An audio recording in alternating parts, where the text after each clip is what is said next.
well known, reasonably well known as the author of books, fictional and autobiographical to varying degrees, that include scenes recounting in detail sexual relations between women.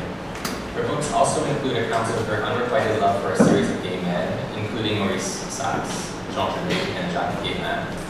Her physical and emotional feelings for Simone de Beauvoir, never reciprocated across several decades of their friendship, a word that perhaps cannot quite do justice to the odd and unbalanced relation that they had, as well as her marriage and another relationship later in life with a construction worker she calls René in her writings. She was fascinated by sexual outsiders of many kinds, and it does not seem that the categories that other people used to talk about her sexuality or sexuality in general had much pertinence for her. Consider the extraordinary letter she writes to Beauvoir in late summer 1950 about her feelings for Beauvoir and her feelings regarding a couple of women who run the hotel in which she is staying in the village of Montjean. And this is the long citation that's on the screen in front of you. Here it is in English. That you should not love in the way that I love you is well and good, since that way I will never grow tired of adoring you gravely. My love for you is a kind of fabulous virginity. And yet, I have passed through and am still in the midst of a period of sexual frenzy. I have been obsessed by, hounded by, that couple of women I wrote you about. I have been humiliated, revolted. They have found in this village, they have made a real union, whereas I have, for 15 years, been consumed by, and am still consumed by solitude. I have often felt as if I were in Charlus's skin, as I spied on them, as I envied them, as I imagined them. They never even spend 15 minutes apart, and I often cry with rage and jealousy when I notice this fact. They are mistrustful. They are shut up inside their happiness. One night I told them, after all the people summering here had left, I told them in very nuanced terms that I loved you, and about your beautiful friendship for me. It was a one-sided conversation. I gave, but got nothing in return. They are even more extraordinary than Genet's maids. The difference in their ages, I have already told you about this, one is 30, the other 56, is something I find enchanting and consoling. How simple they are, I keep coming back to this, how unrefined, how sure of themselves. The younger one has the face of a brute. Their fatness is the weight of sensuality. When seated, they open their legs wide, like soldiers, whereas so-called normal women keep them crossed or tightly closed tight. They are a torment to me, without even knowing it, but they also intensify my love for you, because you are a part of the disaster that I am. I often think about lesbians and their cabarets who exist on another planet, who are nothing but sad puppets. Good document of abjection. The letter is typical of Leduc in all of her idiosyncrasy, verging here and there towards the preposterous without ever quite tipping over into it, excessive in its emotivity, self-consciously obsessive, also profoundly curious about the way sexuality functions, which doesn't mean she can't make the odd homophobic remark, and about the lack of fit between her sexuality and everyone else's, in this case, Beauvoir's, the two women in question, and the lesbians who frequent queer bars and cabarets. She's attentive to a number of characteristics, axes of variation in sexualities, we might say, that aren't always factored into typical discussions of sexuality.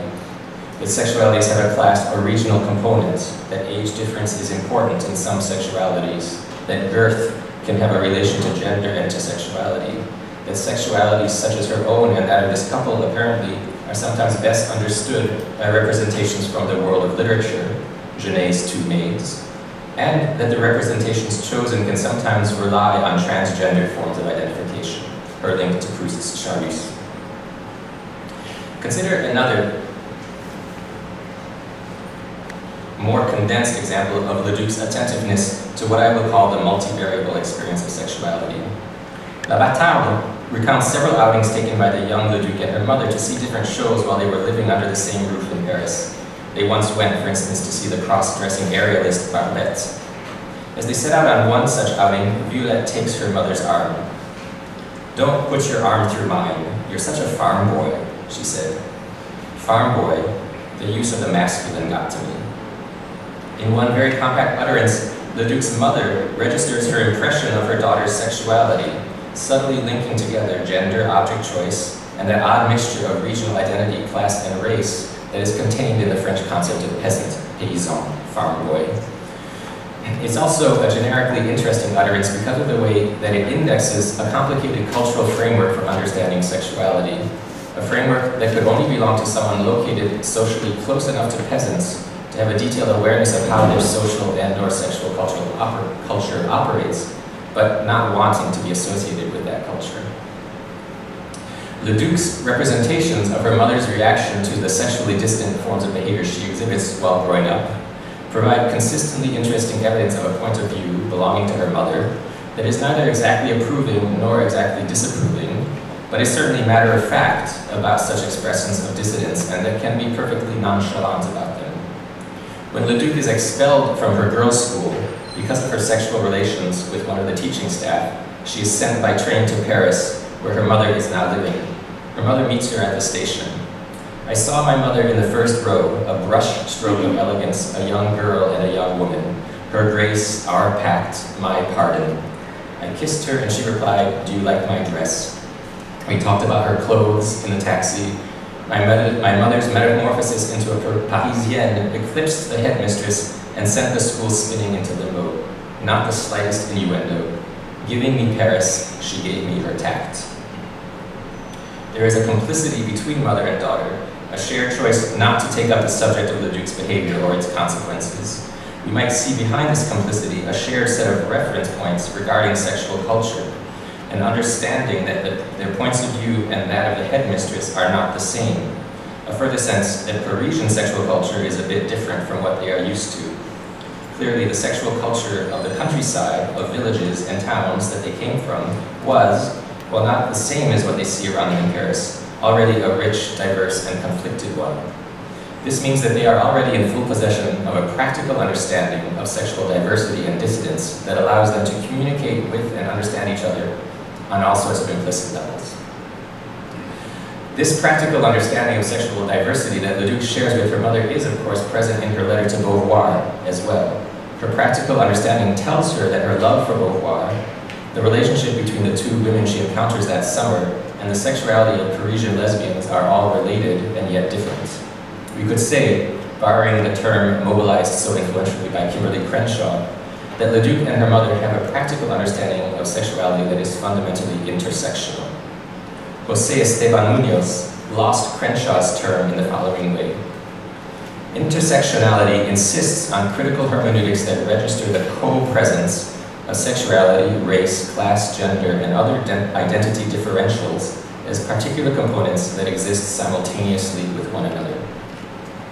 We might imagine that Leduc's experience of her own sexual idiosyncrasy and her practical ways of understanding distinctions between different sexualities she perceives around her is somehow an experience of intersectionality, and that among the identity differentials, to use Munoz's term, that count for her are differentials between country life, small town life, and city life, and differentials between people involved in literary or intellectual pursuits and those who are not. In the summer of 2013, the journal Signs published a special issue devoted to the history of the concept of intersectionality over the past few decades.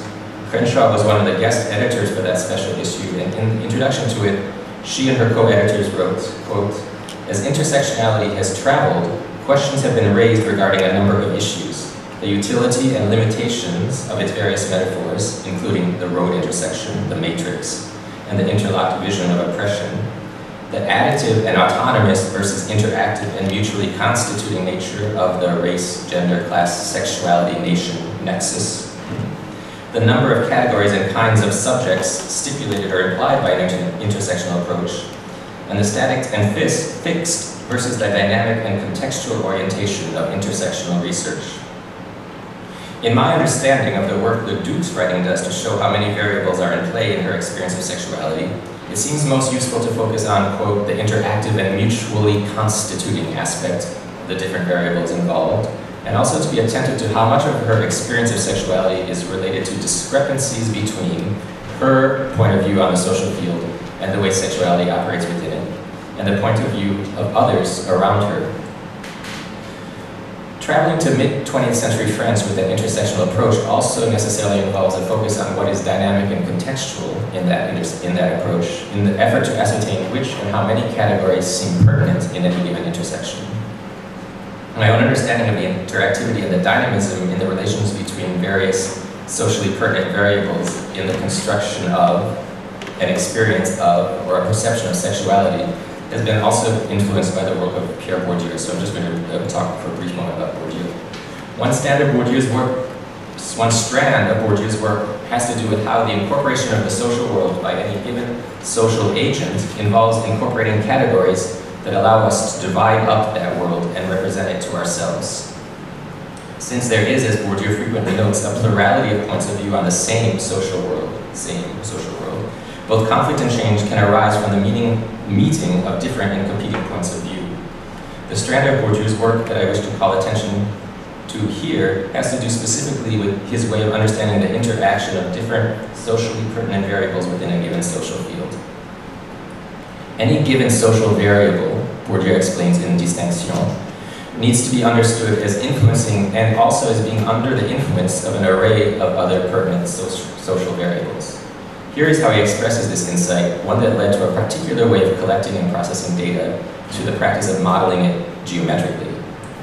This is Bourdieu. The particular relations between a dependent variable, such as political opinion, and so-called independent variables, such as sex, age, and religion, or even educational level, income, and occupation, tend to mask the complete system of relationships which constitute the true principle of the specific strength and form of the effects registered in any particular correlation.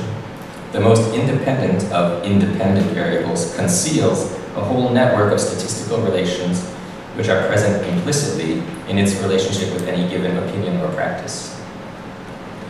Bourdieu draws attention to how difficult it can be to perceive how different variables are interacting with each other in producing either a sense of social location, of social intelligibility, or of social identity.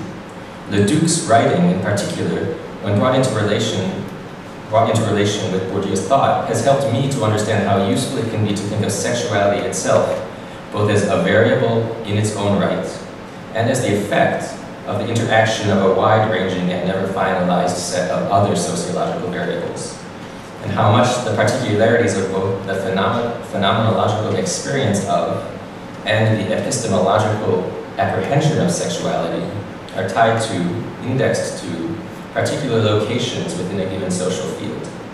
Indeed, phenomenological and epistemological considerations may be inseparable, and literary writing, which binds the two together, becomes a particularly useful tool for investigating this conundrum. Let me call your attention to Bourdieu's compelling description of class. I just give you two in English since it's important to what I'm talking about. In La Distinction, what social class might be, a description that might also hold for sexuality. Imagine then this passage replacing the words social class with the word sexuality. Social class is not defined by a property, not even the most determinate one, such as the volume and composition of capital, nor by a collection of properties of sex, age, social origin, ethnic origin, income, educational level, etc., nor even by a chain of properties strung out from a fundamental property in a relation of cause and effect, conditioner and condition, but by the structure of relations between all the pertinent properties which gives its specific value to each of them and to the effects they exert on practices. It strikes me that in a very practical way, this is how Leduc understands her own sexuality, and also a range of sexualities in the world around her. Some of those sexualities take on names, such as lesbian, that seem to make them a property in their own right, and certainly that is how many people experience those sexualities. But for Leduc, the experience of sexuality as a property is an alien one. Sexuality is for her the effect exerted on certain practices by a shifting structure of relations between a shifting set of pertinent properties. It is a summing of multiple vectors, a summing that happens for her almost intuitively. Her frustration and suffering around sexuality frequently arise from the fact that her way of doing these sums is undecipherable to those around her, making no sense to them. Leduc's experience in Montjean in the summer of 1950 did not only result in a letter to Simone de Beauvoir, it also resulted in a quite remarkable short text, little known today. Au village, published in Les Temps Modernes in March 1951. Leduc spends 15 pages describing a number of eccentric figures that she met during her vacation, including the couple of women referred to in the letter to Beauvoir, and a cross-dressing man she refers to as La Chauplana. It might be read superficially as belonging to the genre of a sophisticated Parisian recounting droll stories of small-town life, were it not for the fact that Leduc is herself a product of small-town life, and that the intellectually serious Les Temps Modernes would seem an unlikely location for that particular literary genre. Au Village can better be understood as a kind of experimental writing about, among other things, the conjoined perception and experience of sexual culture. If we take Leduc's writing as being at many points sociologically experimental, we can notice her attunement to problems of categorical division in the experience of sexuality and sexual culture that are simultaneously phenomenological, epistemological, and sociological. She seems attuned as well, although perhaps not consciously. It's something that's more a part of her writing practice, to the sense that sexuality is perceived by most of us simultaneously as a pertinent sociological characteristic in its own right, and as the effect of the structural relations between a considerable number of other variables: age, class, education, regional affiliation, race, religion, etc. Sexuality is a variable, but also a multivariable effect. Leduc seems intent on illustrating how the kinds of excess meaning that can accrue to certain lived experiences of sexuality, excesses that are understood differently by people observing them from different points of view, reveal that there are multiple possible futures in which those meanings might unfold. In describing La Chauplana, one of the things that interests Leduc is the difference between the way the villagers react to him. I'll talk about whether we should call him or her in a moment. In describing La Chauplana, one of the things that interests Leduc is the difference between the way the villagers react to him and the way the summer visitors to the village do. Once the summer visitors have left, no one takes any particular notice of La Chauplana in the village. La Chauplana is a man, married to an egg. His bald wife wears a turban day and night. Le Chauplana is a father and a grandfather, 3 sons, 3 grandsons. The person whose hair is fixed like Ingrid Bergman's, who balances on top of that hair one of the tall striped caps worn by a New York showgirl on parade, the person who is the band leader, tailor, organist, and cashier in his son's delicatessen, thinks of himself as a woman, and as a chaste one. It has been this way for 20 years. No one has heard any stories about him suggestive of particular kinds of tastes. He doesn't cheat on his wife. That's how kind folks put it. The proud village listens to, admires, and absolves its head musician in makeup when he waves his conductor's baton. The farmers, whose chests swell when this musician signals the drummers, somehow fail to notice that their man is conducting a military march wearing silk stockings. The summer visitors are a little less ingenuous. They are obsessed by La Chauplana, who is for them a nightmare, a source of fascination. The factory blacksmiths, the hosiery sale reps, the itinerant road workers who insult her and tear her to pieces also dream of her. It's a very Genet-like passage. Hotel dining rooms are the coliseums in which they throw her, trample her, lift her up, throw her down, tear her apart, break her into pieces. The women among the visitors, overshadowed by the man who conducts himself as a woman beyond reproach, egg on these jeering Tory admirers. Leduc is herself neither an ingenuous villager capable of accepting at face value and without comment the transgendered way of life of La Chauplana, nor is she, it would seem, the obsessed outsider who seemingly can do nothing but produce an endless stream of derogatory talk about her. Leduc's fascination is different in kind, she implicitly suggests, from that of the mostly working-class people who spend their summer vacations in this town. Her description carefully points out how understanding La Chauplana involves taking into account his or her. Leduc gives us no indication as to a preferred pronoun of address, so I shall now alternate. His or her marriage, her family life, the ambiguous sexuality and gender of his wife, her profession, his religiosity, her desire for female celibacy, his musicality, her fashion sense, and so on. All this is implicitly known and in some practical way understood by the entire village, it seems, which is what allows La Chauplana simply to be part of the ordinary life of the village.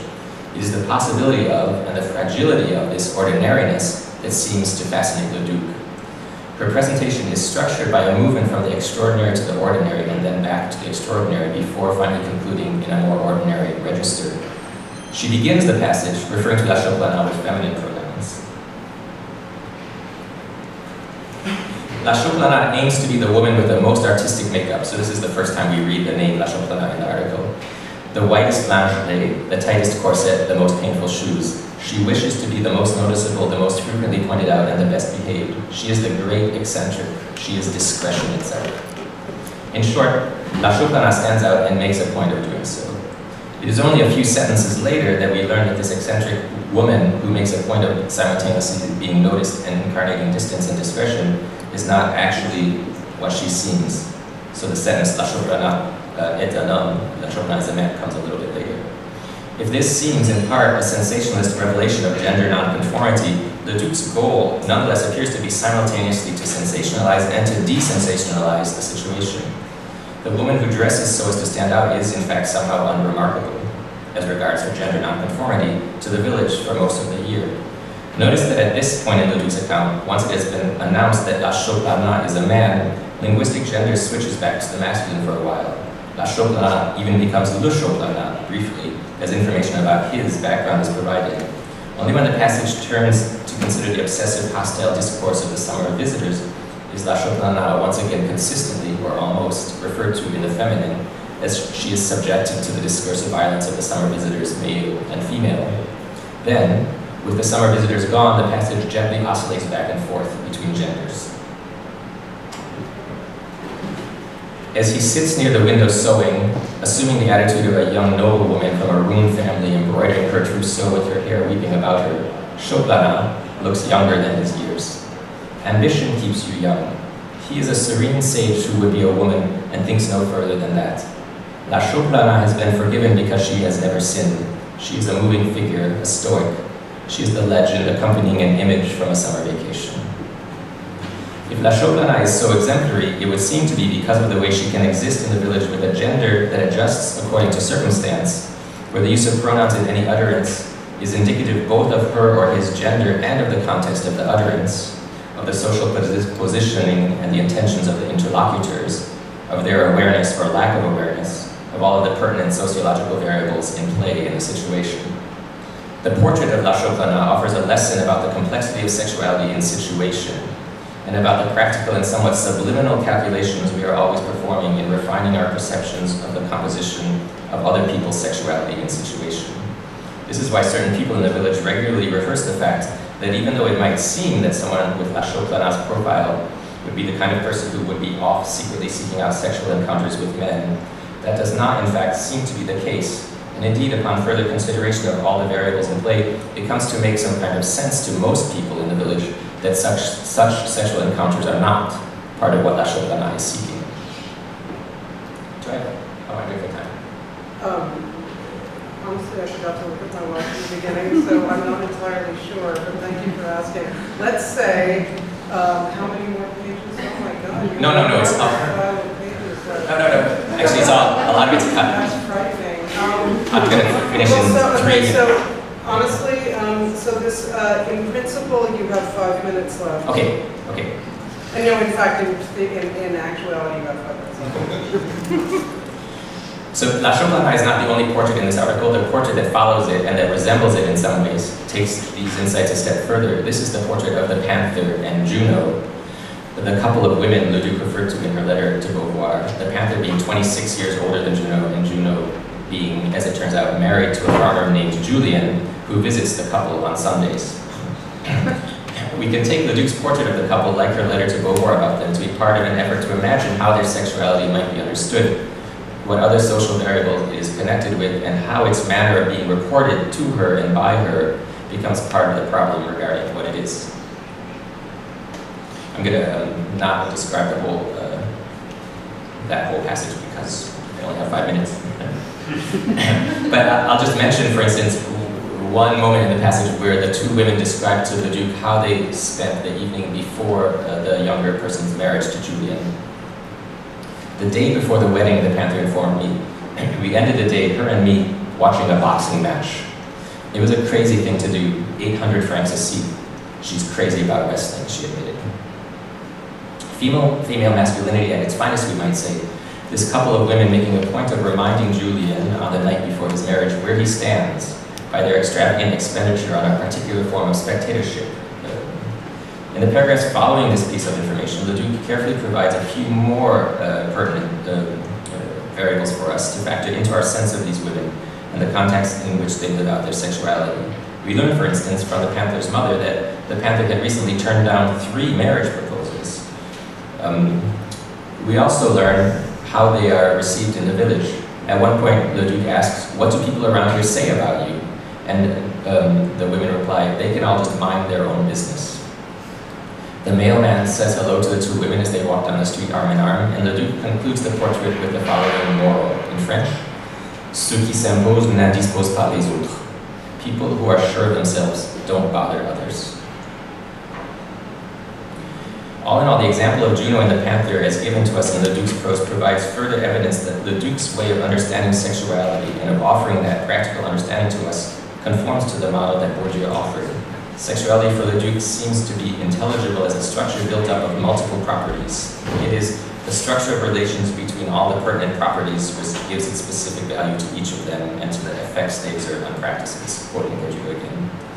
Leduc's writing constantly suggests that in every situation in which she enacts her own sexuality or offers a portrait of someone else's, there will always be a complex operative set of features in play that are determinative of that sexuality. The particular set of features may involve a sense of social position, class, and a sense of a particular and perhaps somewhat fragile point of view on a social field, a sense of ethnic positioning, taking paysan to be a kind of ethnic category. In Leduc's case, a sense of literariness, and perhaps a sense of illegitimacy, all braided together in unpredictable ways that perhaps produce not a recognizable sexual identity as such, and yet some kind of intersectional or multivariable pattern that feels meaningful to her, and whose meaning and value it is her goal to transmit to us. Thank you.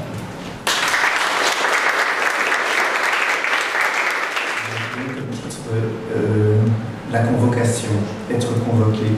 Dans son magnifique roman, la romancière Herta Müller, qui s'appelle en français La Convocation, c'est le titre de la traduction française, mais en anglais je crois que ça s'appelle The Appointment, le rendez-vous, donc c'est pas tout à fait la même chose, mais de fait ça n'est pas très gênant. Je reviendrai sur le titre original allemand tout à l'heure, puisqu'elle est roumaine, germanophone, qui habite aujourd'hui à Berlin. Elle a eu le prix Nobel il y a quelques années. Je reviendrai sur le titre allemand tout à l'heure. Donc dans ce magnifique roman, La Convocation, le personnage principal, qui est une femme, est convoquée à intervalles réguliers dans les bureaux de la police politique. Ça se passe en Roumanie sous le régime dictatorial de Ceausescu. Elle doit se rendre aux convocations, bien sûr, elle n'a pas le choix. Elle doit répondre aux questions du policier, c'est-à-dire accepter les règles du jeu qui lui est imposé. Elle doit se soumettre à ses interrogatoires, à ses gestes brutaux, à ses gestes déplacés et obscènes parfois qui accompagnent les interrogatoires. Elle ne doit pas répliquer, elle ne doit pas se défendre, elle n'a pas le choix non plus. Elle peut bien sûr mentir, mais c'est dangereux. Elle peut ruser, elle peut s'évader en pensée. Et c'est ça qui est très important, c'est qu'elle s'évade en pensée pendant les interrogatoires. Qu'est-ce que s'évader quand on est convoqué? Elle ne peut se soustraire à l'emprise sur elle du pouvoir, un pouvoir physique et donc un pouvoir psychique, un pouvoir politique et donc un pouvoir personnel qui s'abat sur elle, qui s'empare d'elle. Au fil des pages, en lisant ce très très beau roman de cette très grande romancière, j'ai éprouvé, bizarrement peut-être parce que quand on est agité par des problèmes, on voit dans les livres des choses qu'on y place et qui n'y sont peut-être pas, mais j'ai éprouvé de manière de plus en plus insistante le sentiment que, au fond, ce qui était décrit dans ce texte littéraire nous offrait une sorte de miroir grossissant d'un fonctionnement plus général des dispositifs de pouvoir, et que, sans vouloir évidemment comparer la violence dont il est question dans son livre à celle qui guette chacun de nous à chaque détour d'une rue, sous la forme d'une insulte ou d'une agression, malgré tout, il me semble que cette idée de convocation me faisait penser comme une sorte de miroir grossissant des effets de catégorisation, d'infériorisation, d'abjection qui s'exercent, que l'ordre social exerce sur nous. Et je crois que l'on peut affirmer, en ce sens métaphorique, bien sûr, que chacun de nous est convoqué à chaque instant de sa vie et dès sa naissance par l'ordre social et notamment par l'ordre sexuel. Au fond, nous sommes tous et toujours surveillés par l'ordre social. Et c'est même cette surveillance, je pourrais dire, qui définit l'ordre social. Non pas qu'il y ait, comme dans le roman d'Herta Müller, et c'est là que la comparaison trouverait sa limite, une instance centrale de contrôle, mais il y a plutôt dans l'ordre social de la vie la plus banale, la plus quotidienne, une dissémination, une multiplication, une pluralisation des formes de surveillance et de contrôle et de convocation, non seulement par l'intermédiaire des instances et des institutions officielles, administratives, professionnelles, politiques, etc., mais aussi dans chaque instant de la vie quotidienne, dans la rue, sur le lieu de travail. Ce n'est pas seulement le regard des autres dont parle Sartre, l'enfer c'est les autres, c'est que nous sommes tous socialisés dans un monde qui nous assigne des places, des identités, et qui s'acharne à maintenir ces identités et ces places que nous devons occuper et à nous les imposer, nous les réimposer sans cesse. Il suffit pour chacun de nous de remplir un formulaire, ne serait-ce que pour prendre l'avion. Pour s'en rendre compte, il faut donner le nom, il faut donner son prénom. Il est très difficile, comme chacun sait, d'en changer. Il faut donner la date, il faut donner le lieu de naissance, il faut donner le sexe, la profession, etc. Avec tout l'impensé social et politique qui se manifeste à travers toutes ces catégories et ces catégorisations. Homme, femme, vous savez en français, madame, mademoiselle, etc. Toutes ces interpellations, c'est fini, j'y dis depuis un an, on ne dit plus mademoiselle, mais enfin, toutes ces convocations où vous devez remplir, vous devez dire ce que vous êtes et cocher des cases, et les cases, vous ne pouvez pas évidemment les choisir, les transformer, les réinventer. Donc ce sont des définitions de nous-mêmes que nous recevons sans cesse de l'extérieur. Ce sont des convocations, aimerais-je dire, qui nous sont adressées de toutes parts et de tous côtés. Or, je pense que, évidemment, l'injure sur laquelle j'ai beaucoup réfléchi dans Insult on the Making of the Gay Self est un élément de cette interpellation généralisée. L'injure est une de ces convocations que chacun de nous reçoit de l'ordre social à tout moment et en tout lieu. Mais je dirais que, pour en arriver à Violette Leduc, c'est les formes de la convocation, ce qu'Althusser aurait appelé l'interpellation, ou Sartre la nomination, ces formes de convocation, on peut les suivre, on peut les découvrir de manière quasi exemplaire dans les différentes évocations que nous donne Violette Leduc, avec toutes les étapes que doivent parcourir ceux qui sont, à un titre ou à un autre, stigmatisés, infériorisés, injuriés, abjectés, parce que c'est le sous-titre de notre colloque, abjectés par l'ordre social. Vous vous souvenez de la première phrase de l'asphyxie, le premier livre, je crois, de Violette Leduc, « Ma mère ne m'a jamais donné la main », qui indique que, avant même de savoir pourquoi, Violette Leduc ressent un malaise, une sorte de blessure. Elle ne sait pas pourquoi. L'asphyxie, ma mère ne m'a jamais donné la main, indique un sentiment de malaise qui étreint l'individu quand quelque chose en lui ou en elle ne va pas, sans qu'elle sache pourquoi, et malgré lui ou malgré elle, lui assigne une place dévalorisée dans l'ordre social, dans les valeurs et les hiérarchies de l'ordre social. Le cas de Violette Leduc me semble tout à fait exemplaire, car on voit dans ces textes de manière quasi pure comment l'ordre social nous a toujours déjà condamnés, ou convoqués si vous préférez, dès notre naissance. Et donc, puisque le stigmate ou la catégorisation sociale nous préexiste, et la bâtarde est une catégorie sociale, bien sûr, une structure sociale, la convocation non seulement s'empare de nous à notre naissance, mais je pourrais dire s'est emparée de nous avant même que nous soyons nés. Il y a la force dont nous avons à peine conscience, ou que nous éprouvons de la condamnation, Ma mère ne m'a jamais donné la main, jusqu'au moment où nous la découvrons directement et où l'on comprend que cette convocation, cette abjection que l'on ressentait confusément sous la forme d'un malaise, quand cette forme d'abjection, cette condamnation, cette convocation nous est clairement adressée sous forme d'une injure et directe. Je cite ce beau texte de Violette Leduc qui est dans La Bâtarde. Une famille qui voulait tenir le haut du pavé, qui ne répondait pas quand je lui disais bonjour, m'appela bâtarde. Qu'est-ce que ça veut dire? Ai-je demandé à ma mère en arrivant en trombe dans notre cuisine. Ma mère blêmit, ça ne veut rien dire. Elle me quitta l'air furieux. J'ouvris la lucarne, j'entendis qu'elle leur parlait en criant fort. Je regrettais ma curiosité. Violette Leduc comprend ici que tout le malaise qu'elle a ressenti auparavant était lié à ce mot qu'on lui adresse, qu'elle ne comprend pas. Sa mère dit que ça ne veut rien dire, et elle comprend que sa mère est furieuse qu'on le lui ait envoyé, adressé comme une forme d'insulte. Donc, violence de l'insulte, mais l'insulte n'est performative, elle ne constitue Violette Leduc comme bâtarde que parce qu'elle inscrit l'individu, en l'occurrence la petite Violette, dans l'ordre social, elle inscrit toutes les structures de l'ordre social dans le corps et dans le cerveau de quelqu'un à qui cette insulte est adressée. L'insulte, on le voit simplement, isole, elle particularise, elle individualise des identités pourtant partagées. Tuer la bâtarde, elle ne sait pas ce que ça veut dire, elle a peur, elle voudrait savoir, elle voudrait comprendre, elle se sent isolée par cette insulte, elle vit cette insulte, cette catégorisation dans le drame, elle ne sait pas comment s'en défendre. Le duc se demande, justement, puisqu'elle sait bien qu'elle n'est pas la seule dans ce cas-là, à être comme ça, épinglée par l'injure sur le grand tableau taxonomique des identités abjectées. Le duc se demande pourquoi ceux qui sont ainsi stigmatisés et constitués comme un collectif par l'injure, puisque si on dit à quelqu'un tuer une bâtarde, ça veut dire qu'on range ce quelqu'un dans une catégorie, dans un groupe.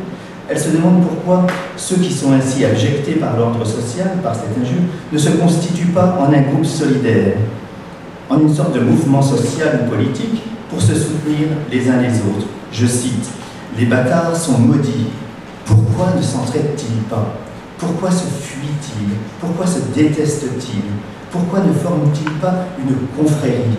Ils devraient se pardonner, tout se pardonner, puisqu'ils ont en commun ce qu'il y a de plus précieux, de plus fragile, de plus fort, de plus sombre en eux, une enfance tordue comme un vieux pommier. Pourquoi n'existe-t-il pas des agences matrimoniales afin qu'ils se marient entre eux?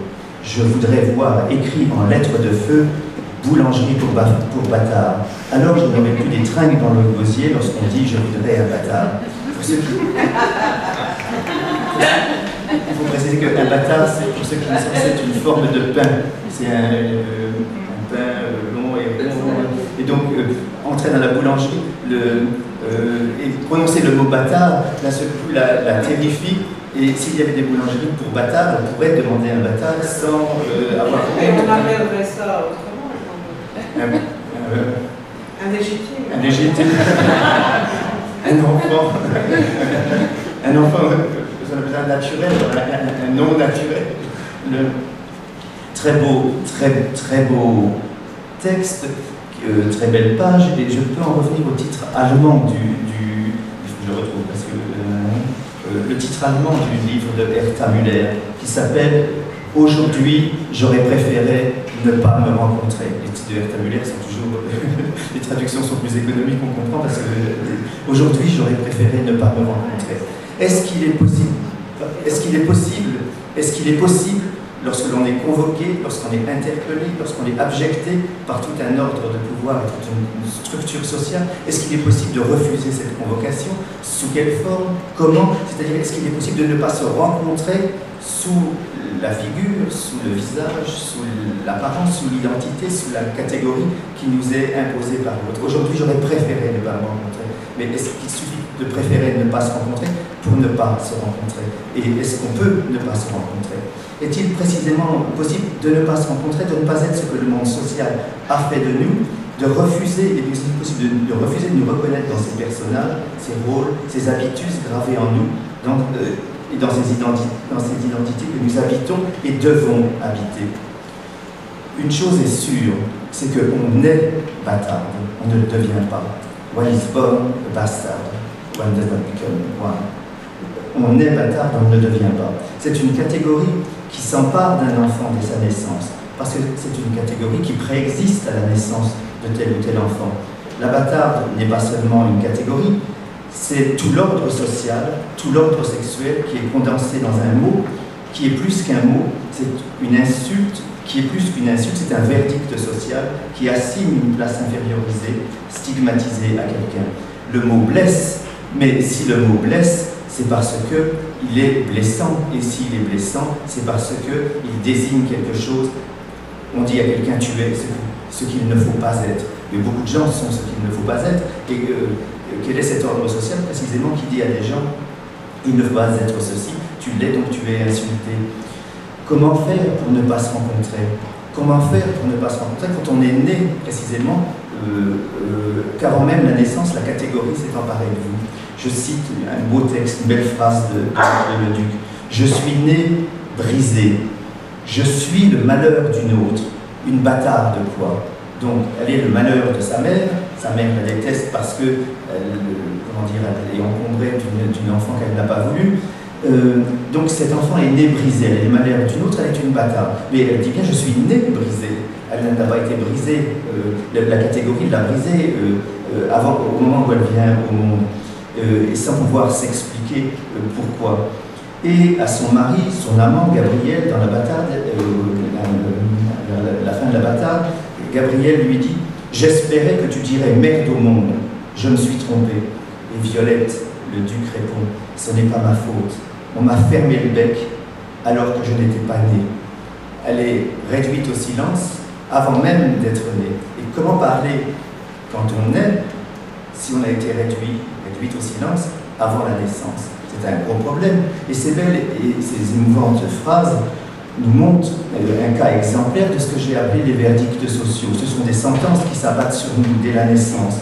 Et donc, puisqu'elles étaient déjà là, prêtes à s'abattre sur nous, on peut dire qu'elles s'abattent sur nous avant la naissance. Le monde social est plein de ces catégorisations qui nous infériorisent et nous blessent et qui nous définissent, et qui vont définir pourtant non seulement le cadre de notre existence, mais définir notre être même, ce que nous sommes. Peut-on, sur le modèle que nous indique Violette Leduc, imaginer, dans cette rêverie, un mouvement des bâtards? Qui dirait, par exemple, Bâtard is great, Bastard is beautiful, qui organiserait Bastard Pride? Comment passe-t-on justement de cet ensemble sérialisé d'individus qui ont honte de ce qu'ils sont, qui n'osent pas prononcer le mot bâtard quand ils veulent acheter un pain dans une boulangerie? Comment passe-t-on de cette sérialité blessée, stigmatisée, abjectée au groupe qui revendique? Est-ce que certains collectifs sériels, comme les bâtards, peuvent se constituer en groupe, mobilisés plus facilement que d'autres? C'est sans doute pas facile d'organiser un mouvement des bâtards, mais il y a sans doute des mouvements qui ont pu s'organiser plus facilement que celui-là.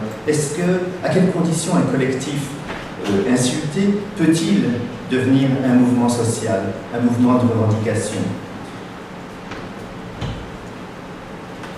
On voit bien, on comprend bien ici que le mouvement des bâtards solidaires entre eux, avec leurs institutions, tout mouvement produit, si beau qu'il soit, produit ses institutions, ici ses agences matrimoniales, ses boulangeries, etc. On peut imaginer d'autres institutions, ces associations avec leurs secrétaires généraux, leurs bureaux, leurs présidents, etc. Je n'ai rien contre, mais est-ce qu'on peut imaginer, est-ce que ce mouvement des bâtards solidaires entre eux, avec donc, le mouvement avec ses institutions, est-ce qu'on peut penser que ça ne va pas rester à l'état d'une idée si belle, si séduisante soit-il? Comment peut-on, lorsqu'on a été réduit au silence, prendre la parole?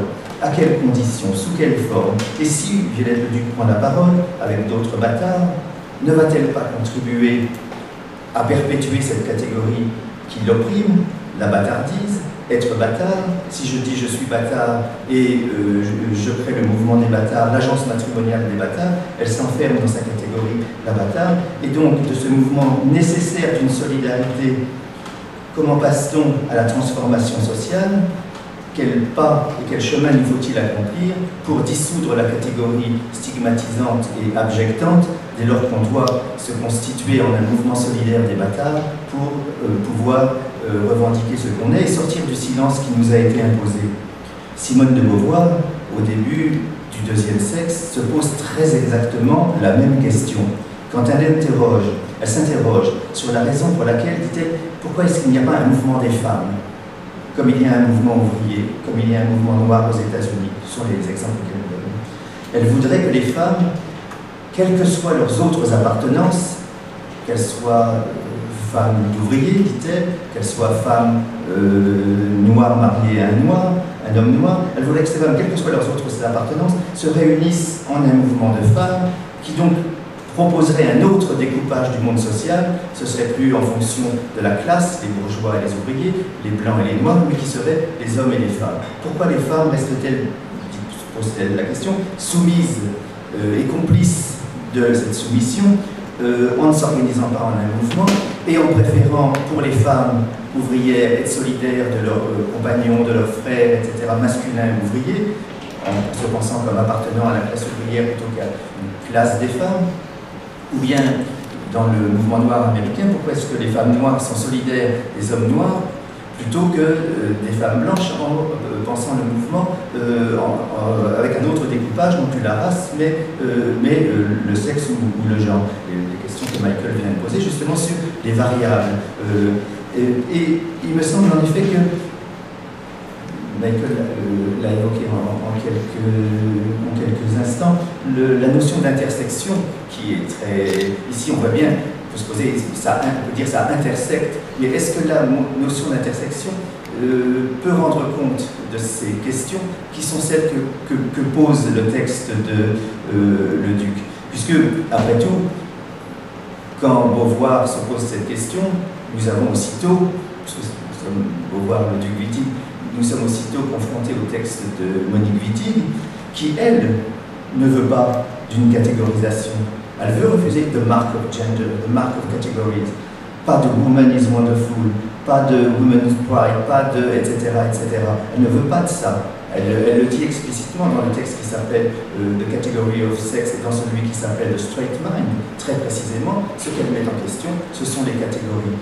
Elle dit, je ne veux pas qu'on pense le mouvement des femmes aurait tort de penser en termes de woman is wonderful, puisque ça serait perpétuer la catégorisation et donc le régime politique dans lequel les femmes sont soumises, puisque si on dit woman, ça veut dire qu'on reconnaît le régime politique où il y a femme par rapport à homme et donc femme nécessairement infériorisée par rapport à homme. Il faut fuir ce système. Alors fuir le système, c'est aussi un immense problème. Est-ce qu'on fuit le système? On dit que les lesbiennes ne sont pas des femmes, c'est-à-dire qu'elles ne sont pas dans ce système homme-femme, donc elles échappent à ce système. Mais comme elle dit, il n'y a pas de l'autre, elle compare aux esclaves, il n'y a pas d'au-delà du Mississippi, il n'y a pas d'autre rive du Mississippi. Ça veut dire que quand on fuit le système, on reste là où le système est. Et est-ce qu'on peut être en dehors d'un système, dans un système, dans le cadre géographique, politique, institutionnel, etc. d'un système? J'aurais tendance à penser non, tout en... comme vous savez, je suis un grand admirateur de Monique Wittig, notamment de ses textes théoriques réunis dans The Straight Mind, qui est vraiment tout à fait magnifique. Ici se pose donc tout un ensemble de questions. Combien de questions j'ai le droit de poser? T'as 6 minutes. Voire 7. Ici se pose tout... Mais t'as une énorme... Non, c'est des feuilles blanches. Ici se pose tout un ensemble de questions. Si Violette Leduc est une bâtarde, elle est aussi la fille d'une femme de ménage et d'un homme de la bourgeoisie qui ne l'a pas reconnue comme sa fille, puisque la bâtardise est ici liée à cette situation de classe tout à fait classique. L'enfant d'une famille bourgeoise qui couche avec la femme de ménage, qui lui fait un enfant et qui ne reconnaît pas l'enfant et et la femme de ménage est obligée de partir avec son enfant et doit se débrouiller toute seule avec l'enfant. Vous savez que l'avortement à l'époque était non seulement interdit, mais dangereux judiciairement, dangereux sanitairement. Donc, structure tout à fait classique de classe ici. Et comment peut-on se sortir d'une situation qui est la bâtardise, mais qui n'est pas seulement liée à une structure sexuelle, la femme qui a fauté, entre guillemets, avec un homme avant le mariage ou sans avoir de compagnon, mais qui est aussi liée à une structure de classe. Poser le problème ne rend pas les choses plus faciles, au contraire même, ça rend, ça rend la violence plus perceptible et plus aiguë. Se poser la question, comment je vais m'en sortir? Qu'est-ce que je vais devenir? On peut devenir fou de ces questions quand on s'interroge sur soi-même comme ça, comme le fait le duc dans tout ce qui est ce qu'on appelle en général son autobiographie dans la plupart de ses livres. D'ailleurs, l'un des volumes de l'autobiographie s'appelle La folie en tête. Le duc est une bâtarde, fille d'une femme de ménage, devenue folle. Il faut bien le dire. C'est pas moi qui le dis, c'est elle qui décrit son complexe de persécution. Est-ce qu'avoir été abjectée rend nécessairement, débouche nécessairement sur le fait de se sentir persécuté, de croire qu'on l'est? De cette situation économique qui a été celle de son enfance difficile, le duc essaie de s'échapper de deux manières différentes, qui sont, je crois, celles dont la tentation s'offre à tout transfuge de classe. La première, c'est l'adhésion aux valeurs dominantes, à celles de la bourgeoisie. Elle se fantasme comme une bourgeoise. Elle va s'acheter pendant les soldes une robe chez Schiaparelli, la maison de haute couture, mais comme elle n'a pas beaucoup d'argent, elle ne peut s'en acheter qu'une, et donc elle porte son magnifique tailleur Schiaparelli toute la journée. Elle va chez le coiffeur dans le 8e arrondissement, je crois, rue Saint-Honoré, qui s'occupe des cheveux des riches, des femmes riches et des stars. L'autre voie, c'est la culture, les livres, la découverte de la littérature, avec la fréquentation, par exemple, de la librairie d'Adrienne Monnier et la fascination qu'elle éprouve quand elle entend Adrienne Monnier dire « André Gide était hier ici ». Donc les noms qui fréquentent la librairie exercent sur elle une fascination et elle se projette dans un avenir qui est « Je serai aussi quelqu'un qui connaît ces gens-là, qui lit ces gens-là ». Il y a donc la bâtarde, la fille et la femme de ménage qui se débattent, qui sont deux personnages en un, qui se débattent toutes les deux, ces deux personnages, la bâtarde et la fille et la femme de ménage, avec l'ordre social et avec les verdicts. Mais est-ce le même combat? Est-ce qu'on lutte contre tous les pouvoirs, contre toutes les injustices, quand on lutte contre une injustice? Est-ce que quand je me bats contre la catégorie de la bâtardise, est-ce que je me bats contre la violence de classe? D'une certaine manière, ici, oui, mais je pourrais ajouter, est-ce que je me bats contre toutes les catégorisations, contre tous les effets de pouvoir, quand je me bats contre un? Dans sa préface à la bâtarde, Beauvoir dit oui. Elle dit, Violette le Duc, parce qu'elle a été soumise à une violence, qu'elle a été haute, elle se sent solidaire de tous ceux qui souffrent de l'ordre social, les pauvres, elle donne toute une liste. Je ne suis pas sûr que ce soit vrai, et je vais m'arrêter là, si ce n'est que, en ayant... Les pages ne sont pas toutes blanches. Non, j'en ai encore une quinzaine, je vais m'arrêter là. Si ce n'est pour dire simplement que cette interrogation sur les catégories, on voit ici chez Violette le Duc, ou chez Beauvoir, ou chez Wittig, d'une certaine manière, et à chaque fois, ce sont des auteurs qui réfléchissent au plus haut point, dont le projet même est d'interroger les catégories. C'est vrai, on le voit chez Beauvoir, on le voit, c'est explicite chez Wittig, mais c'est tout à fait implicite chez le Duc. L'interrogation théorique et politique sur les catégories est nécessairement ancrée dans l'expérience vécue, dans l'expérience personnelle, dans le rapport conflictuel que des individus entretiennent avec le monde tel qu'il est et dans lequel, pour telle ou telle raison, on ne s'en sent pas à l'aise. James Baldwin le dit si bien, je vais lire la citation en anglais, « One writes out of one thing only one's own experience ». C'est pourquoi le projet d'écriture des dominés, des subalternes, des stigmatisés, des émigrés, des exilés, des abjectés, est très souvent, et j'allais dire presque nécessairement, un projet d'analyse de soi-même, d'auto-analyse, au sens où il s'agit d'examiner l'effet en soi de la structure de la domination, Et c'est en tout cas, on pourrait dire, un projet de généalogie du sujet, au sens foucaldien, d'un diagnostic politique et historique du présent, et donc d'une investigation historico-critique de ce que nous sommes aujourd'hui. Je termine en disant par conséquent que pour moi, l'auto-analyse en ce sens, je viens de définir chez les trois auteurs dont je parle, est le contraire de l'autofiction. Il s'agit d'aller chercher le plus vrai d'une situation au fond de soi, le plus vrai de soi au fond de l'histoire, au fond des déterminismes sociaux.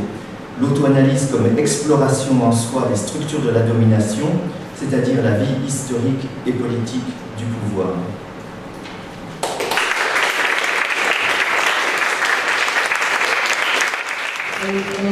On n'est bâtard, on ne devient pas would have been a great title. So when we publish these proceedings, we might want to think about One is born a bastard.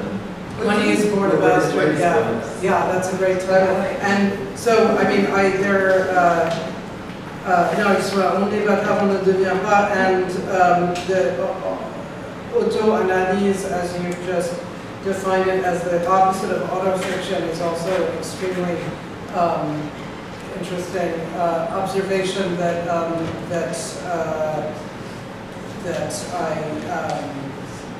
might possibly want to ask you to say more about. I intended to, but yes, no,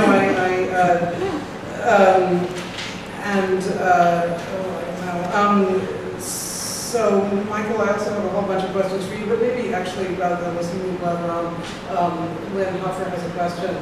Hit it, Lynn. Thanks, I really enjoyed this. So I just wanted to ask a question. I think Could you stand up and I really enjoyed both your papers, and I wanted to ask a question that links them together. So, Michael, you talked about intersectionality in relation to Hutu, which I thought was really interesting. And you talked about it in terms of multivariable pattern that is meaningful for her, at least in it, which I completely agree with. It makes sense to me.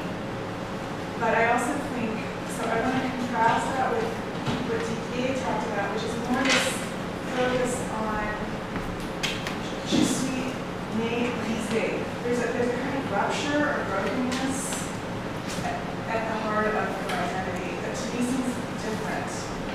An intersectional conception of identity, which I think has a kind of juridical, reparative, unifying, additive dimension to it. I think there's an attempt at reparation in the concept of intersectionality, whereas I feel like Hutu's writing performs a kind of like swimming around in that direction, like seeing what you can get out of that brokenness. She embraces the brokenness in a way in her writing, and to the point that it makes us so uncomfortable, right? And so I just see this really interesting. It's not a critique at all. It's this interesting tension that I think comes out in the writing itself. So, I don't know.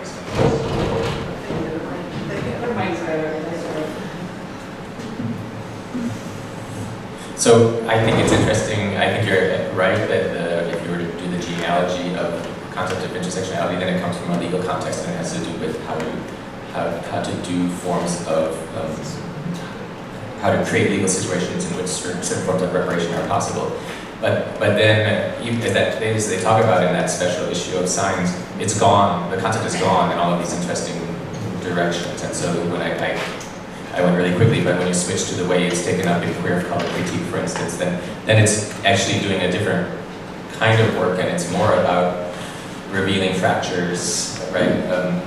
And then I made another really quick move, which was back to a text from Bourdieu's that predates the concept of, the introduction of the concept of intersectionality, to show that Bourdieu's way of thinking about the multivariable calculus that's involved in assembling and adding up socially pertinent variables is a kind of a different version of intersectionality, but then being understood as, in fact, a part of the experience of oneself as a social subject. right? So Bourdieu's sense is that we are all always doing this practical calculus in the way that we relate to people. It's just that we do it subliminally, in a certain way that the variables that are pertinent to us in the way that we interact with each other, we couldn't actually say what they are, but we act. And we do these calculations, they're below the level of consciousness, right? And so to me, that's why literature is so important sociologically, because literature is a writing practice.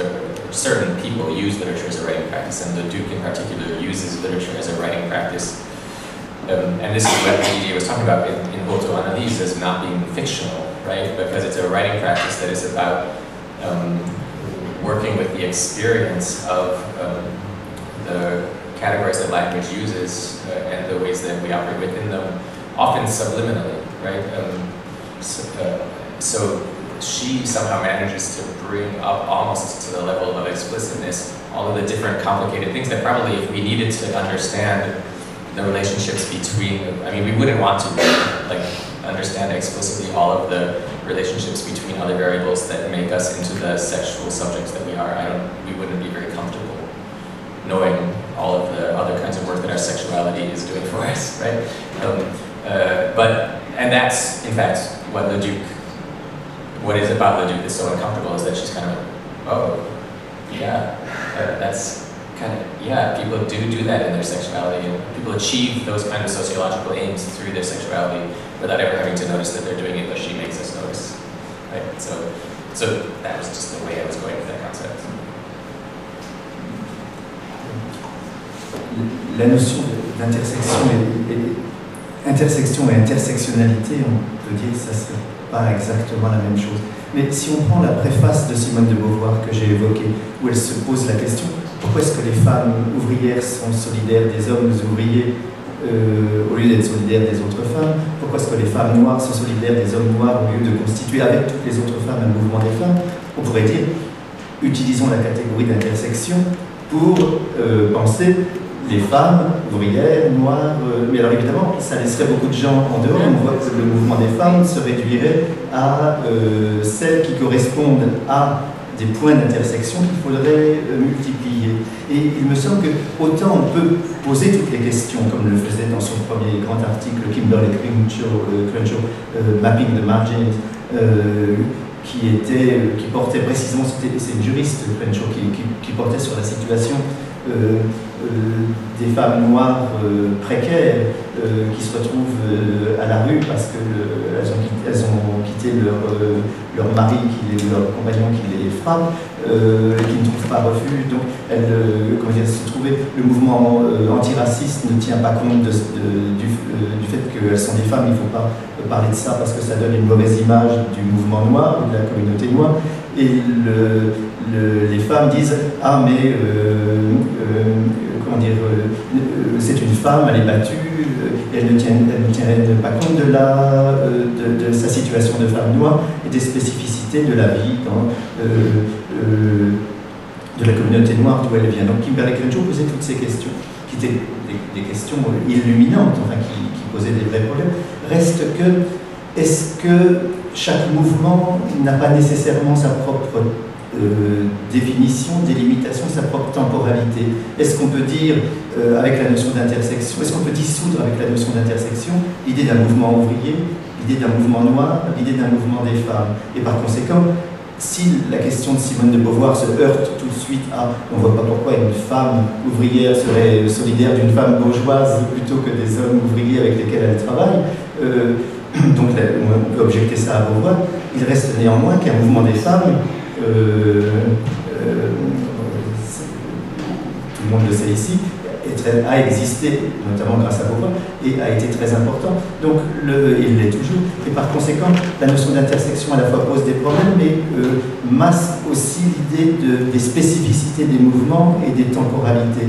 Et pour reprendre l'idée de Michael, utilisant les textes de Bourdieu, on peut dire qu'en chacun de nous, il y a de multiples variables. Mais si on fait l'analyse, il faut voir en effet à chaque fois la structure statistique dans laquelle telle ou telle variable est incluse. Je vois qu'il y a d'autres questions. Je tiens à dire une chose, bon, c'est pas une question, mais c'est quelque chose, je vais juste le dire, et puis si on veut en parler, on peut, c'est il s'agit du statut du littéraire dans tout cela, parce que je me suis posé la question très souvent, enfin, est-ce qu'on lit Violette le Duc pour ce que tu as appelé why literature is important sociologically? I mean, exactly what is, and also what you said, Schiaparelli, c'est pas simplement des valeurs bourgeoises, c'est esthétique aussi. On a tendance à régner la catégorie de l'esthétique de toutes ces questions, parce que les questions des classes sont tellement... Mais vous deux, pas seulement... Mais lui, il est sociologue quand même, et philosophe. Le duc, elle est belle, elle n'arrête pas de le dire. Elle est laide et elle voudrait être belle. Oui, mais c'est très... Oui. Oui, okay. Mais non, mais je crois aussi qu'il y a une question de, comment dire, là il faudrait faire une analyse justement des parcours, c'est pour ça que je disais des parcours des transfuges de classe. Il y a deux voies qui sortent, c'est l'adhésion aux valeurs bourgeoises, quand on vient d'un milieu ouvrier, ou la déviation, la réinvention de soi-même à travers la culture. Et on voit bien oui, l'exemple des valeurs bourgeoises que tu as donné était la robe Schiaparelli. Schiaparelli, la coiffure, et la coiffure. C'est un ensemble, c'est au-dessus de ses moyens. Oui, mais c'est... Je veux dire que toute personne qui a traversé un parcours, qui a vécu un parcours de transfuge de classe, a été... comment dire, l'objet confronté à ces deux tentations, devenir la bourgeoisie ou combattre la bourgeoisie par le moyen de la rencontre avec la culture. Et Édouard va en parler tout à l'heure, ça sera précisément son thème, je crois. Tout entre dans les catégories sociales. Ah non, qu'est-ce que t'adores? Et le littéraire, comme je disais, l'auto-analyse n'est pas une auto-analyse. Je pense que Herta Müller, c'est des grands textes littéraires. Jean Genet, James Baldwin, c'est des grands textes. Excuse-moi. Édouard Glissant, c'est des grands textes littéraires. Charles Oiseau, c'est des grands textes. Mais ce sont des textes qui explorent qui explorent il y a plein de textes qui explorent au plus profond de soi-même la condition historique de quelqu'un. Oui, mais excuse-moi, mais tu cites très souvent... non, attends. Tu cites très souvent cette phrase inaugurale de l'asphyxie, ma mère m'a jamais donné la main, comme si c'était une documentation sociologique. Or, il y a tout de même, il n'y a pas que du social dans cette phrase même. En tout cas, Morgane Cadieux a une question et je tiens à ce qu'elle dise. Et puis Elisabeth Debovici, et elle... vas-y Morgane. I'd like to use Didier Ripon's reflection on categorization to ask the question to Michael Lucy. Or can you stand up? Yes, okay. Project.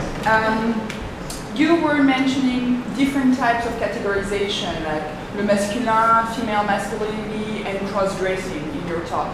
And I know you worked on Colette, and I have a question about the way Colette and the Duc both define themselves as hermaphrodites. Colette says hermaphrodite mental, le Duc says l'œil hermaphrodite. So they have self-categorization of themselves that look similar but are not located exactly in the same place. So I'd like to know if you think those categories are valid and where you would, well, you located Le Duc vis-à-vis Wittig and Beauvoir, but how would you locate her vis-à-vis Colette's reflection on gender? And she also goes to the village. In La Vagabonde, she goes to countryside spaces. So there seems to be a similar path in their novels. Yeah, it's a good question.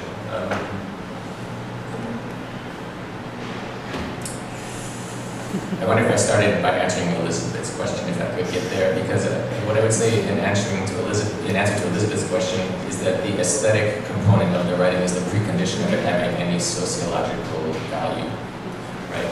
That the experience of the aesthetic experience of language, right?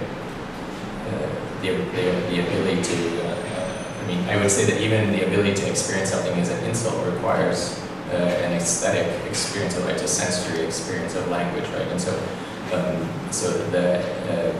working aesthetically with language is a precondition of the text having certain kinds of sociological value, which is not a documentarian kind of value necessarily. Right? It's not the way that people go to Balzac to understand, you know, the capitalism in the 1830s in France. It's about understanding how people experience the world, right? So that's when I talk about literary texts as being important, because they are both carriers of the phenomenological experience of the world at the same time as they have the ability to step back from the phenomenological experience of the world and pose epistemological questions about the world. That the aesthetic actually is somehow the aesthetic. Enables the sociological. Yeah, right. So that would be the answer to that, and just the kind of like, you know, it's not just any passage from Le Duc that I put up on the screen. They're beautiful, right, and they're fascinating. They're well constructed, right? Often, probably well constructed in an aesthetically intentional way, and often well constructed just because of the practice of writing that she's cultivated over so many years. And I think that I would say that probably when you talk about situational sexuality, I think that I would say that what is similar in both Colette and Le Duc is that they have a phenomenological experience of the world, which at certain points they feel is appropriate to give the name masculine to, and they have a phenomenal experience of the world at other points that they feel is appropriate to give the name feminine to, and they probably have experiences of the world in which so you would say, I mean, it would be like, you know, I don't want to get too cog-sci on us, but it's like there are a lot of computations going on which cause a particular experience in the world for them to think, oh, I could call that a feminine experience, or experience that as a feminine experience, and then there are other things going on. I mean, it's very moving in La Naissance du Jour, where just the fact of aging, right? The fact that she washes her hands age, and she looks at them and thinks, oh, aging is a sociologically permanent variable that moves me out of the realm of the feminine in certain relationships to the world and into the realm of the masculine. She really doesn't phrase it that way, though. Really not at all. No, well, no, but that's, you know, what the commentary is, right? Not so sure, but okay. So talking about Mouvement des Bâtards, I was thinking of Célimina's pattern, you know, bastard pattern. So maybe there is a Mouvement des Bâtards, literary movement. Bastard Battle. I mean, it's a book that was published some years ago. But I was very interested in both of your talks. Thank you very, very much. And it was interesting to read. Ma mère ne m'a jamais donné la main. Aujourd'hui, j'aurais préféré ne pas me rencontrer. All the values of negation, which is indeed a way to me, I mean, it's a personal question, to refuse the categorization that always happens, even when you use the word intersectionality, which is indeed a way to finally categorize some kind of a sum of all these refusals, or as you were saying, kind of the addition of all these diverse situational moments. So it's interesting to think about the use of negation in all these works and how they actually always begin with that. This idea of trying to find a way not to use a word that would actually positively categorize anything. Don't you think so?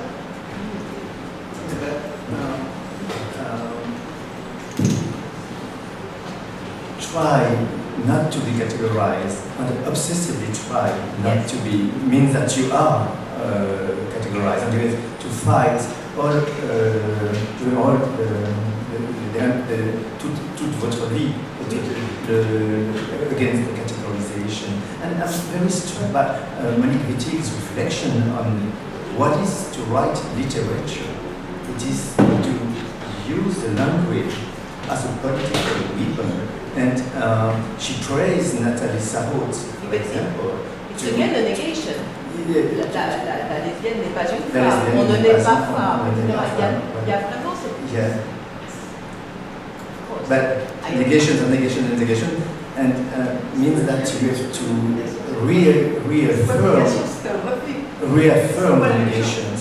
And the only way being a lesbian, la vie lesbienne, l'île de Lesbos comme métaphore de la vie lesbienne, comme moyen d'échapper à la catégorisation, mais qui est peut-être ancré, dire la lesbienne n'est pas une femme,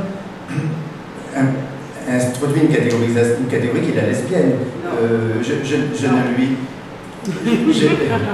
Je ne le reproche pas, je ne dis pas ça comme un reproche, c'est que le langage, tout langage, et elle ne cesse, elle parle, pour elle être une féministe matérialiste, c'est précisément considérer que le langage, les catégories du langage, sont des formes de pouvoir, des éléments du pouvoir, des armes du pouvoir, des modes de domination. Donc être matérialiste, c'est penser que le langage est du pouvoir. Et traversé par le pouvoir. Le pouvoir opère par le langage. Et elle rend, alors là on rejoint ta préoccupation littéraire, le premier Barthes, ou Nathalie Sarraute. Non, parce que si nous parlons de ces auteurs-là, c'est parce que nous considérons que ce sont des grands auteurs, des grands auteurs d'un point de vue littéraire ou théorique.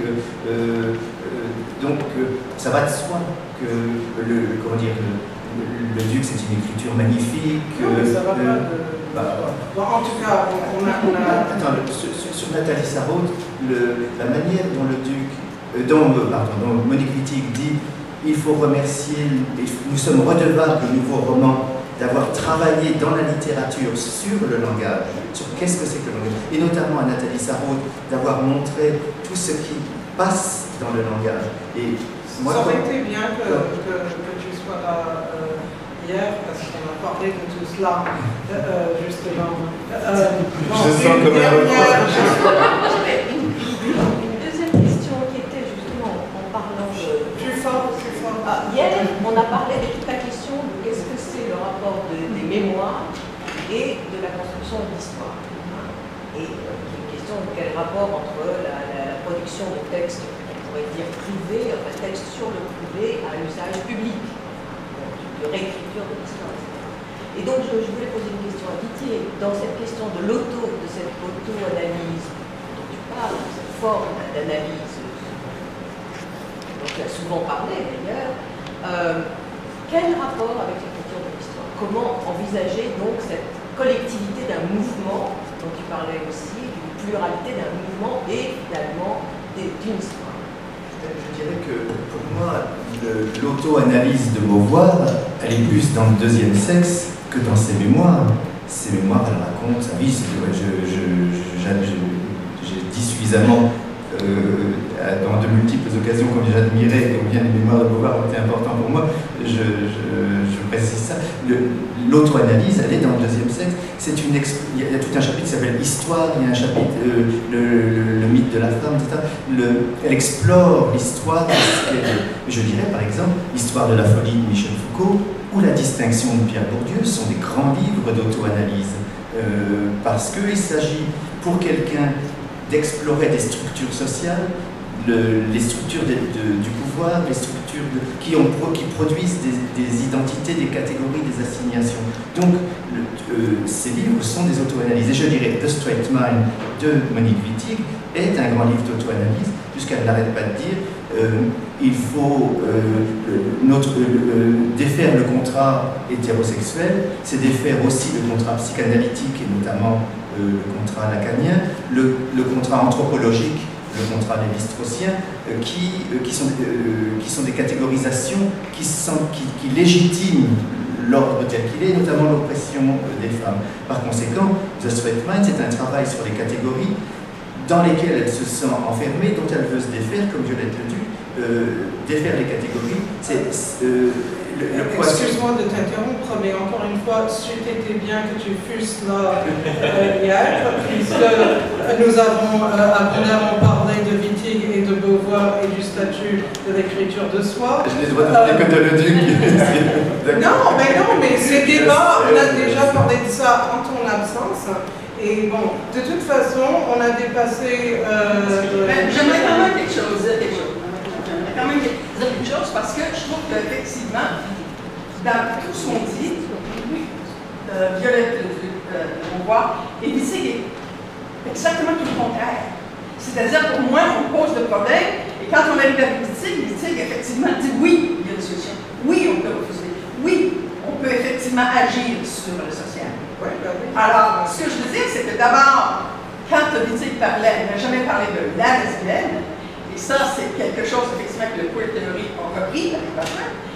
Quand Wittig parle de la lesbienne, elle dit que la lesbienne est le seul concept. Donc, elle parle de la lesbienne comme un concept, et jamais comme une catégorie. Jamais. Pas comme une mode de vie, comme une pratique. Dans une façon, effectivement, dans la société. Comment, effectivement, même dans la société, il est possible, effectivement, de s'organiser différemment. La seule chose que je veux dire, c'est qu'effectivement, la lesbienne, elle a aussi comme but la transformation sociale. Wittig était sur la transformation sociale, et quand elle écrit, elle est sur la transformation de la littérature. Pour elle, ça a toujours été deux niveaux d'écriture différents. Et ça, elle le dit dans Le Cheval de Troie. Quand elle écrit le straight man, elle n'écrit pas de la fiction. Elle écrit effectivement sur un mode philosophique, sociologique, et c'est pour elle une autre sorte de langage. Quand elle a écrit quelque part, je peux rejoindre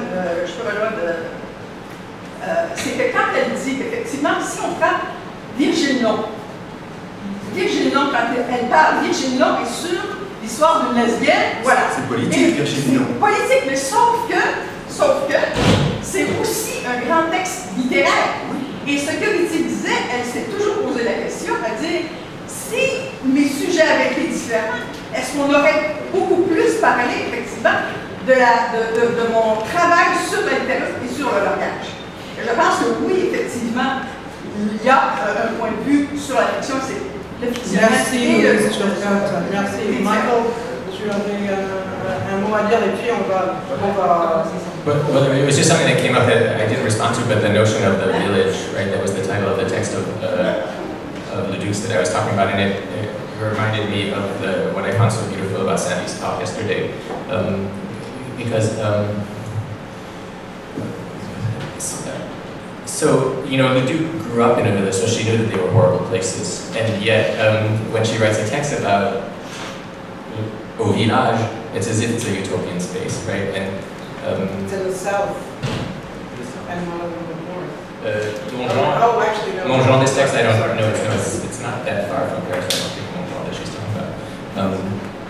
But there's something about a brief moment of displacement that makes you feel like you can be in a different social order just for a moment, and that social order is somehow of a different order of permanence, right? There's an experience of a different order of permanence. It's hard to explain exactly what is different about the permanence, because the permanence of the order that DDA is talking about on the forms you fill out versus the order of time that is in the stereotypical image of the village is a different kind of permanence. So there's a kind of an escape which is necessarily temporary, right? And in a certain way, it can only last for a certain length of time, and then other orders find you. But I found it very beautiful, the presentation of movement, always from space to space to space, that you couldn't stay in any one place for too long because things might catch up with you, which was the feeling that I had. If you stayed too long in any one space, that there was this